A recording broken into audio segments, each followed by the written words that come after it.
Tengo 35 años de ser rayada. Realizo visitas a escuelas, apoyo a niños de bajos recursos, trato de cubrir sus necesidades básicas como son ropa y calzado. Me apoyan 3 personas más, como lo es mi esposo y 2 amigos.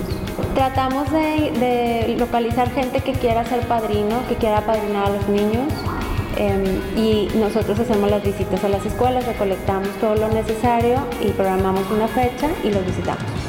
Ahorita tenemos 3 escuelas y estamos visitando comunidades. Los valores del equipo con el que yo me identifico más es la responsabilidad.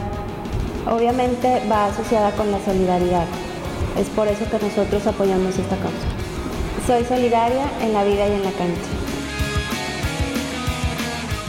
Tú lo conoces, nosotros queremos reconocerlo. Entra a la página y nomínalo.